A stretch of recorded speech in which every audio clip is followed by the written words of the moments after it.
This is my top 5 worst movies of 2023, which is fairly misleading. I'm pretty picky about what I go see in the theaters and even sitting at home watching.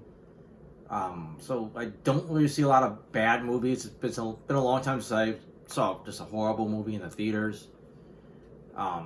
This list is probably more like my least favorite of the movies that I saw this year. Sometimes it just comes down to, do I want to watch this movie again? And that's also when I'm trying to get the top 5 in order. One movie might actually be worse than the other one, but I might be more willing to sit through it again. So, you got to take this whole list with kind of a grain of salt. And those, like I said, there's a ton of movies I have not seen, so there's probably some really bad movies I haven't seen, so obviously they're not going to be on this list. I'm going to go with number 5. I actually went with a pretty recent movie that I just saw, and that was Aquaman and the Lost Kingdom. Also want to say there's going to be spoilers on these reviews here, so you don't care about being spoiled on these, or all these movies I already got reviews up already. I have non-spoiler reviews up on soundarbettermyhead.com. You can also find this list on there, and I have YouTube videos up for my reviews of these movies with spoilers, so there should be a link to all that stuff at the bottom of this end of this review. Anyways, Aquaman, saw it pretty recently, and it's not like I hated it. I walked out of the movie theater and I wasn't like, that movie was terrible. It's like, it was kind of lackluster. And I start looking at the list of movies I got already. I'm like, you know what? It just wasn't that good. It's going to be number 5. As I said, I was looking forward to the buddy, team up with Aquaman and Ocean Master. I thought that looked like that could be fun. Just didn't care for it. I thought they just had no chemistry together. I thought the whole thing was pretty flat. The other thing I really wanted to see from the trailers is you got Black Manta empowered by this ancient trident. Gives him the power to go after Aquaman. He's hunting Aquaman's family, and that looked really cool. Except it's not what we really got. We basically got Manta was going after Aquaman. Then he gets kind of possessed by the trident. And it's more about him really realizing the goals of this, ancient Atlantean king. And the Aquaman's family thing's kind of like tacked on at the end, like just because he needed the royal blood. So then he burned the house down and went after the baby. And the trailer made it look like he was going after his mom and his dad, and that looked like an interesting movie. He's got to protect his family, and we didn't get that. Number 4, I went with Ant-Man and the Wasp: Quantumania. I didn't hate it. It just wasn't that great. It was like a big CGI mess. Like there was just a lot of like dragging their feet on just the simplest thing, like Janet just not telling anybody what the hell's going on for like such a big chunk of the movie, and who Kang was, and it's like, tell somebody something. It just, there was some good stuff. I actually really liked Jonathan Majors' performance of Kang. Apparently that's the last time we're ever going to see it, thanks to his legal troubles. And then, they set him up to be the badass. I'm like, okay, I can see this guy being a big threat down the road, and we just didn't.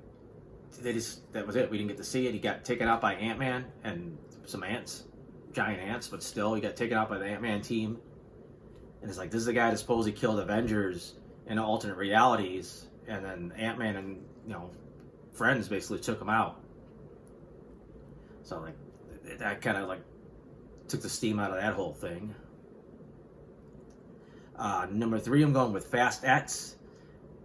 It's pretty much for a long time that the Fast and Furious movies have just been more of a joke than anything. They're not really that good. You kind of take that with a grain of salt going in. I didn't really care for Momoa as a villain. I thought he tried his best. At least every time he was on screen, it was interesting. It didn't always work, but it was interesting. I think the problem we ran into is it's basically become the Vin Diesel show, and it felt like everything his character was doing was like the A story, and then the rest of the team was like more like B and C, and it just didn't feel like an ensemble anymore. You just kind of lost like the fun, and these characters kind of interacting with each other because they're all kind of doing separate stuff, and since it was a 2-parter, you don't see them really come back together and team up. And it's just a weird cliffhanger, and just I think it's Momoa's character to somehow so smart that he knows every move Dom's going to make, and everything's got to be so set up just perfectly to get him where he's got to be for his like plan to work. And then I kind of like the badass character Cena played in the last one, and now he just turned back to typical goofball John Cena, which was fun, but it just didn't feel like the character we got the last film. And then they killed him off, which again, who knows? So far, 2 characters that they killed off at least have come back, so maybe even more of that. So it's not like he couldn't come back. I think just the next film is supposed to be the final film, so that's it for that.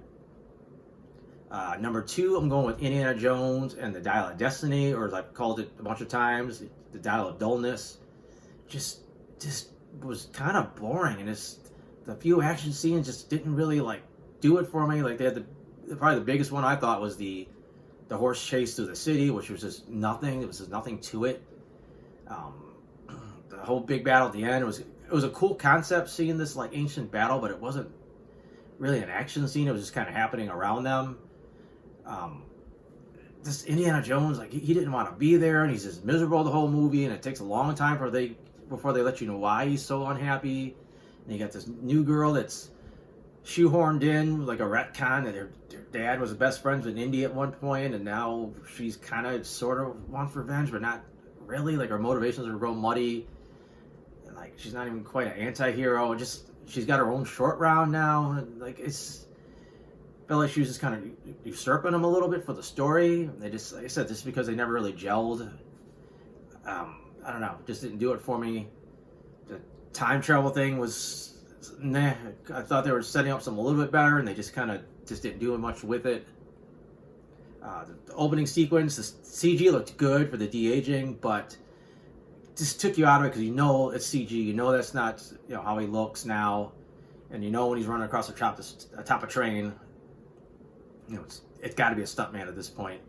Just Harrison Ford can't move like that anymore.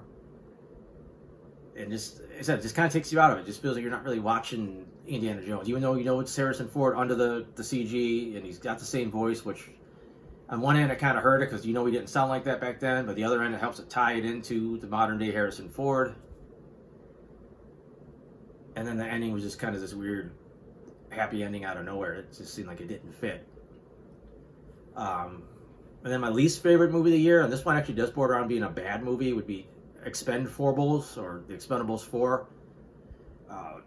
When I first started watching this movie, I haven't seen a movie with Sylvester Stallone in a long time, and especially not with this kind of 80s, macho Stallone. So I was kind of like, I'm kind of down for this. I haven't seen this in a while. And then he immediately gets killed, and he's not in it till the end of the movie. So it essentially becomes a Jason Statham show, which I like Statham, but it's like that's not the movie I really came to see. It's just and then should have this ensemble thing, but it's like the other characters felt like they were just kind of taking a back seat. Similar problem that I have with the Fast X. I thought Megan Fox was horribly miscast. Like you were supposed to buy that she's some kind of this ultimate badass, and just never felt it. You could see when they switched to stunt doubles. No matter how strenuous she, whatever she was doing, she always came out, hair and makeup still perfect. Just kind of lost a little bit of believability. I mean, not complaining, but there's a scene in the end she comes out with a tank top that's barely there, and I'm like, is this the only reason they hired her is because she looks good in the tank top? Because that's almost the reason she got hired in Transformers in the first place. And it's like, I didn't think she was... Should have been taken out of the movie altogether. I just think it was a bad role. If she wanted to be the girlfriend character and she's a little bit of a badass, I think you could have sold that. But like a team leader and like kicking everybody's ass, I never bought it once. And then this convoluted thing with Stallone shows up and faked his death, and the guy that he kind of killed a guy that really didn't seem like he deserved it. Yeah, he was a jerk, but just what he won Stallone's ring. Stallone beat him up and took it back, and then he beat him up and killed him in a plane crash to make it look like he was, he died. And even then, it was like a weak villain. Like I said, these are supposed to be like 80s movies throwbacks, and that's another reason I didn't think Megan Fox's character worked. It didn't feel like a Cynthia Rothrock kind of like martial arts badass. It just didn't feel like that era being brought forward, which is what the movies kind of do. But I think that's about it. Those are, like I said, my top 5 least favorite. And most of them weren't terrible. but none of them were like that good either, obviously, because they're on this list. This disappointing, like a lot of checking your watch. That's how I felt in Aquaman. At one point, if I had my watch out, I would have checked my watch or my phone. Like, is this thing almost over yet? Because it just kind of kept going, and that's another bad sign of a movie's when you're just like, all right, this thing needs to end. But that's about it. Like I said, I have a shortened version of this list with probably no spoilers on it. And then I got the actual reviews of all these movies. They're all at soundedbettermyhead.com. I got some comic strips and some other reviews up there. And you could also check my YouTube channel. I should have links to my original spoiler reviews for all these same movies. And other than that, thanks for watching.